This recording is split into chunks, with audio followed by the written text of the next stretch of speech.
Bom dia para quem é de dia e boa noite para quem é de noite. Hoje eu vou conversar sobre o meu segundo artigo do Apocalipse, tendo como objetivo apresentar meu entendimento sobre o Apocalipse, suas previsões e significados. O castigo prognosticado no Apocalipse e esperado por muitas pessoas vai ocorrer quando? Qual a sua duração? Vai atingir todas as pessoas da Terra? Bom, a seguir eu vou abordar estas perguntas. O motivo pelo qual eu iniciei a minha pesquisa bíblica foi o tema Apocalipse, pois sempre ouvi dizer que o termo a 2000 chegarás, porém de 2000 não passarás, estava na Bíblia. Eu iniciei a leitura da Bíblia no final da década de 70 e até este momento estou na terceira leitura da Bíblia, elaborando uma divisão em temas, que passei a publicar em 10 de 12 de 1994, e em nenhum lugar da Bíblia encontrei o termo a 2000 chegarás, porém de 2000 não passarás. Eu considero que as revelações dos profetas relatadas na Bíblia são reais. E por que eu as considero reais?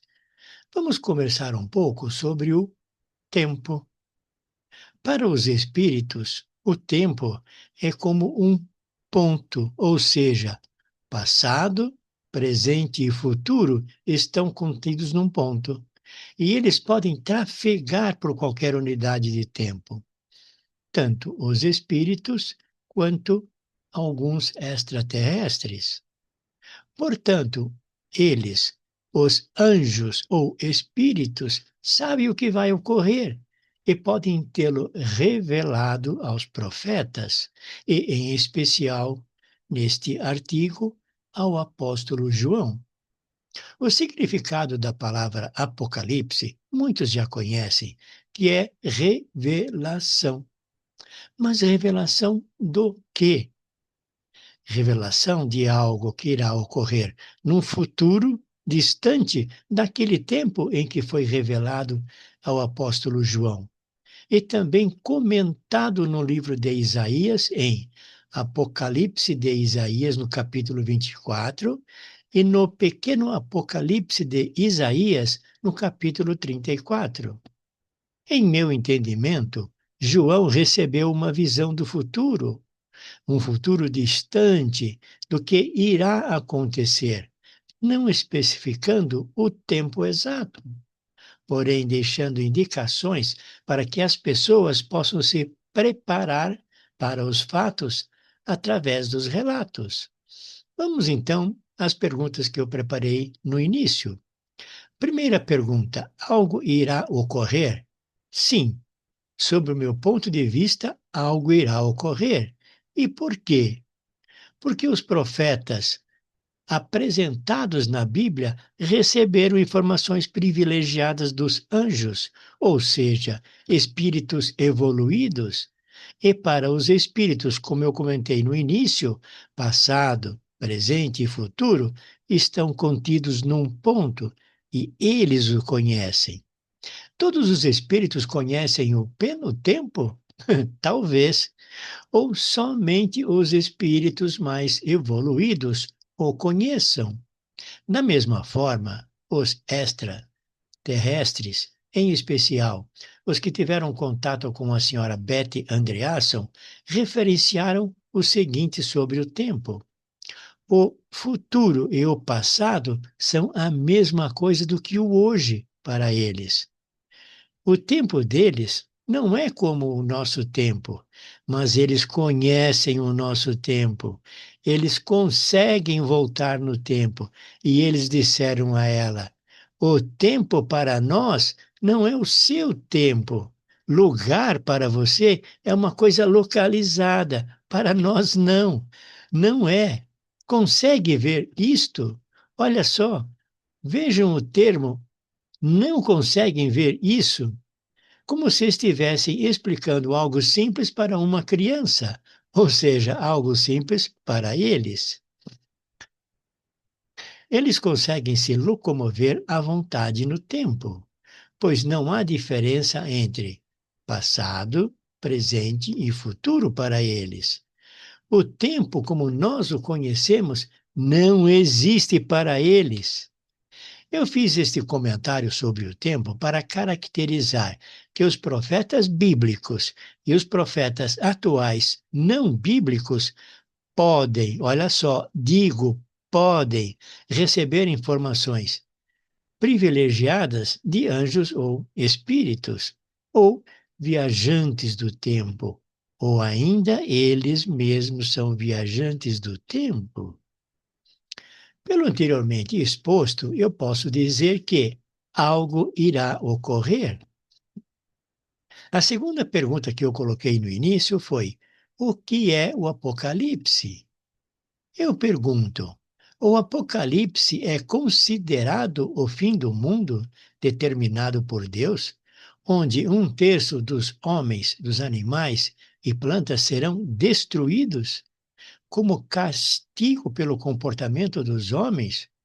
Ah, a Bíblia diz que não é o fim do mundo determinado por Deus. E onde está escrito isto?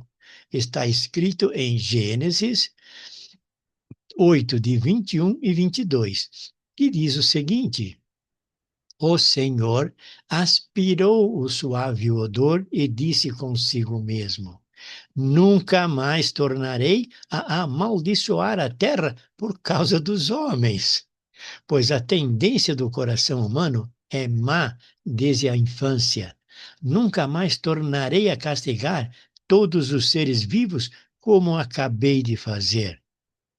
Enquanto a terra durar, semeadura e colheita, frio e calor, verão e inverno, dia e noite jamais hão de acabar. Olhem bem, prestem bem atenção ao termo, enquanto a terra durar. Quer dizer que a terra não vai durar para sempre. Um dia a terra vai acabar, mas não vai ser pela ação de Deus. Bom, continuando. Portanto, pelo acima revelado, caso ocorra um evento que venha a causar a destruição em nosso planeta, não será um castigo de Deus. Poderá, digo, poderá ser um cataclismo de ordem natural, possivelmente por nossos cientistas e estudiosos, quando estiver próximo, em função das revelações ditas pelo apóstolo João. Ou seja, os nossos cientistas estudiosos poderão antever esse fato. Bom, nós temos ainda uma outra passagem sobre o arco-íris. O arco-íris é bem conhecido hoje e admirado, e é formado por gotículas de água que são atingidas pelos raios solares. Em Gênesis 9, de 11 a 17, nós temos que após o dilúvio, o arco-íris foi utilizado como um sinal de concerto, um acordo entre Deus e Noé e todos os animais que há sobre a terra, para que jamais nenhuma vida animal seja novamente exterminada pelas águas de um dilúvio e que não haja dilúvio para devastar a terra. Vejamos esse texto na íntegra. Faço convosco a minha aliança. Nenhuma vida animal será novamente exterminada pelas águas de um dilúvio, e já não haverá dilúvio para devastar a terra. E Deus disse: Este é o sinal da aliança, do contrato que estabeleço entre mim e vós, e todos os seres vivos que estão convosco, por todas as gerações que virão. Ponho o meu arco nas nuvens como sinal da minha aliança com a terra. Quando cobrir de nuvens a terra, aparecerá o arco-íris. Então eu me lembrarei da minha aliança convosco e com todas as espécies de seres vivos, e as águas não virão mais como dilúvio para destruir a vida animal. Quando o arco-íris estiver nas nuvens, eu olharei como recordação da aliança eterna entre Deus e todos os seres vivos e com todas as criaturas que existem sobre a terra. E Deus disse a Noé: Este é o sinal da aliança que estabeleço entre mim e todas as criaturas que existem na terra. Agora, uma questão para os senhores e senhoras avaliarem com os seus botões. No texto acima, Deus diz que não haverá um dilúvio. Porém, não diz que não possa ocorrer algo diferente. Mas vamos continuar. Portanto, o Apocalipse ou revelação não é um castigo de Deus, segundo o meu conceito. Então, o que pode ser a revelação? Talvez um fato de ordem geológica, planetária ou do nosso sistema solar? Isto pode e deve ser acompanhado pelos nossos cientistas e pelos estudiosos, e também pelos religiosos estudiosos. Bom, agora uma pequena brincadeira. Será que há um pote de ouro no final do arco-íris, como diz a lenda? Vamos procurá-lo? Bom, a terceira pergunta que eu coloquei no início foi: quando irá ocorrer? Bom, segundo a Bíblia, a data e a hora nem o Filho sabe, ou seja, Jesus. Ou, pelo menos, enquanto esteve presente na terra, e talvez, digo, talvez hoje já o saiba, pois Pai, Filho e Espírito Santo são uma só pessoa. Bom, muitas pessoas já tentaram descobrir a data para o final dos tempos, porém nunca acertaram. Ainda bem, pois nós estamos aqui, né? Bom, quando as pessoas que previam uma data escolhida para o Apocalipse e não funcionava, remarcavam para uma outra data dizendo que haviam cometido um pequeno erro de cálculo. E graças a Deus, até hoje, nenhuma previsão funcionou. Ainda bem que eles erraram nos cálculos. Bom, alguns exemplos de datas para o evento apocalíptico. No século XVIII, em 1757, Emanuel Swedenborg propôs que o juízo final ocorreu no mundo espiritual nessa data. E em 1780, o escurecimento do céu durante o dia em Connecticut foi interpretado como um sinal do final dos tempos. Nós temos também no século XIX que, nesse período, consideraram que a primeira geração Sharkers previu que o mundo acabaria em 1792 ou em 1794. Não ocorreu? Na Idade Média, Pierre Daly Cardial, que nasceu em 1351 e embarcou em 1420, no século XIV, previu que o fim do mundo ocorreria em 1694 e traria a vinda do anticristo. Até agora o anticristo ainda não chegou, e que ele demore muito. Bom, São Malaquias, uma antiga profecia atribuída a São Malaquias, sugere que o Papa Francisco seria o último pontífice antes do fim dos tempos. Bom, nós já temos um novo Papa após o Papa Francisco. Eu não sei se o mundo já acabou ou se está acabando, mas nós estamos aqui. Bom, nós temos também a profecia de Sisto V. Outra profecia atribuída ao Papa Sisto V sugere que o fim do mundo chegará em 442 anos após o governo do primeiro Papa. O Papa Sisto V foi Papa de 24 de abril de 1585 a 27 de agosto de 1590. Portanto, a data prevista seria 1590 mais 442, ou seja, 2032. uma data bem próxima neste momento, porque nós estamos em 2026, em janeiro de 2026, e faltam somente 6 anos. Se preocupem, hein, pessoas? Olhem os sinais, vejam o que acontece no nosso planeta. Bom, nós temos ainda Isaac Newton, que previu o fim do mundo para o ano 2060, que também não está muito longe de nós. Está aí às nossas portas. Bom, nós tivemos, na modernidade, tivemos a data de 21 de março de 2012, apregoado por muitos como sendo a data do fim do mundo, que estava ligado à profecia maia, que para mim foi simplesmente a passagem de um século maia para um outro século maia. Da mesma forma que nós temos a passagem para o nosso calendário do século XX para o século XXI. Bom, quanto à pergunta, que seria a quarta pergunta, vai atingir todas as pessoas a Terra? Bom, segundo a Bíblia, não, pois vai atingir a terça parte, conforme a seguir. A terça parte da terra, das árvores e toda a erva verde serão queimadas. Apocalipse 8:7. A terça parte do sol, da lua, das estrelas se obscurecerão, e a terça parte do dia se tornará noite. Apocalipse 8:12. A terça parte dos animais do mar morrerão. Apocalipse 8:9.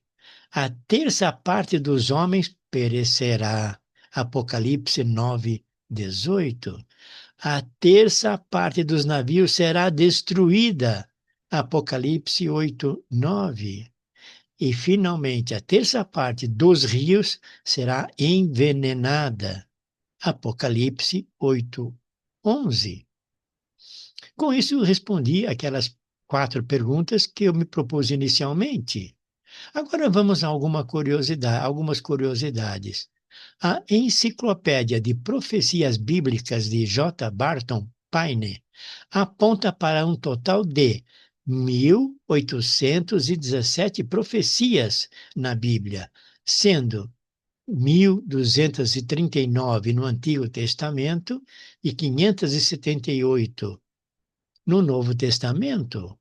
E segundo uma inteligência artificial, temos por volta de 600 eventos principais entre todos esses, dos quais faltam somente 20 para se cumprir, sendo que a IA não os descreveu. Bom, continuando com as curiosidades, nós tivemos, segundo a Bíblia, outros castigos atribuídos ao comportamento humano por seus erros. Um deles foi o dilúvio, que eu já comentei anteriormente, e o outro foi a destruição de Sodoma e Gomorra, que atingiu não somente estas 2 cidades, porém outras 4 cidades, sendo Sodoma, Gomorra, Adama e Seboim. E há também uma quinta cidade, Bela, que também é chamada de Zoar. Eram 5 cidades-estado no Vale de Sidim, no Mar Morto. Vejam isto em Deuteronômio 29, 21 e 22. No que diz respeito a um castigo divino pelos pecados da humanidade, não concordo.